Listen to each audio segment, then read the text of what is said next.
सभी को नमस्कार। देखिए मित्रों, पिछली क्लास में हमने संधि को पढ़ा है, जिसमें हमने संधि के 5 भाग पढ़े हैं। दीर्घ स्वर संधि, गुण स्वर संधि, वृद्धि स्वर संधि, यण स्वर संधि और अयादि स्वर संधि। आज हम पढ़ेंगे हिंदी व्याकरण की महत्वपूर्ण प्रश्नोत्तरी। यहाँ मैंने कुछ इम्पोर्टेंट क्वेश्चन लिए हैं, जिसके हम आंसर करते हुए और इसको समझते हुए आगे बढ़ेंगे। तो शुरू करते हैं। वर्ण किसे कहते हैं? किसी भाषा की लघुत्तम सार्थक ध्वनियों को, किसी भाषा के लघुत्तम स्वरों को, किसी भाषा के लघुत्तम व्यंजनों को। तो वर्ण जिसमें क्या है, स्वर भी होंगे और व्यंजन भी होंगे, लेकिन उनका क्या होगा, उसमें क्या होगा, सार्थक ध्वनियाँ, अर्थात लघुत्तम सार्थक ध्वनियाँ जो होगी वो क्या कहलाएगी, वर्ण। तो इसका आंसर होगा किसी भाषा की लघुत्तम सार्थक ध्वनियाँ हैं वो क्या कहलाती है, वर्ण कहलाती है। वर्ण के कितने प्रकार होते हैं? वर्ण के कितने प्रकार होते हैं? एक होता है, 3, 4 या 2। तो वर्ण के 2 प्रकार होते हैं। एक होता है स्वर, दूसरा होता है व्यंजन। स्वर कितने होते हैं? 11 और व्यंजन कितने होते हैं? 33। अर्थात हिंदी वर्णमाला में कुल स्वर 11 माने गए हैं और कुल व्यंजन है वो 33 माने गए हैं। हिंदी वर्णमाला में व्यंजनों की संख्या क्या है?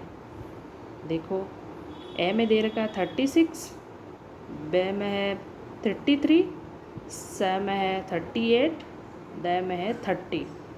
तो हिंदी वर्णमाला में व्यंजनों की संख्या बताई गई है 33 और स्वर कितने हैं? 11। नेक्स्ट क्वेश्चन है, देवनागरी लिपि में स्वरों की संख्या कितनी है? तो देवनागरी लिपि में स्वरों की संख्या 11 मानी है, या 12 है, या 14 है, या 10 है। तो देवनागरी लिपि में स्वरों की संख्या 11 मानी गई है, अर्थात स्वर 11 हैं और व्यंजन 33 हैं। स्पर्श व्यंजनों को उच्चारण स्थान के आधार पर कितने भागों में बांटा गया है? तो स्पर्श व्यंजनों को ए में है 2, ब में 4, स में 5 और द में 3। तो स्पर्श व्यंजनों को उच्चारण स्थान के आधार पर 5 भागों में बांटा गया है। मुख्यतः कितने भागों में? 5। उसमें कौन कौन सा है? क वर्ग है, क वर्ग, च वर्ग, ट वर्ग, त वर्ग और प वर्ग। क म क ख ग घ, च छ ज झ य और ट ठ ड ढ ण, त थ द ध ध न और प फ ब भ म। अर्थात इन क वर्ग में पूरा क वर्ग आएगा, च वर्ग में पूरे 5 वर्ण जो आते हैं वो पूरा वर्ग, अर्थात ये 5 वर्ग इसमें आएंगे। हिंदी वर्णमाला में मूल स्वर कितने हैं? तो हिंदी वर्णमाला में मूल स्वर 2 है, या 3 है, या 4 या 1। तो हिंदी वर्णमाला में मूल स्वर कितने हैं? 4। कौन कौन से हैं? अ, ई, उ और री। नेक्स्ट क्वेश्चन, निम्न में से नासिक्य व्यंजन कौन सा है? अर्थात 2 नाक के द्वारा बोले जाते हैं वो होते हैं नासिक्य व्यंजन। उसमें ग, ज, य या ब। तो इसमें होगा य। अर्थात नासिक्य व्यंजन कितने होते हैं? 5 होते हैं। कौन कौन से? अंग, य, ण, न, म। यंग, ण, न, म। अर्थात ये 5 व्यंजन क्या होते हैं? नासिक्य व्यंजन। ए और ऐ वर्ण कहलाते हैं नासिक्य व्यंजन, ओष्ठी व्यंजन, दंत व्यंजन या कंठ तालव्य।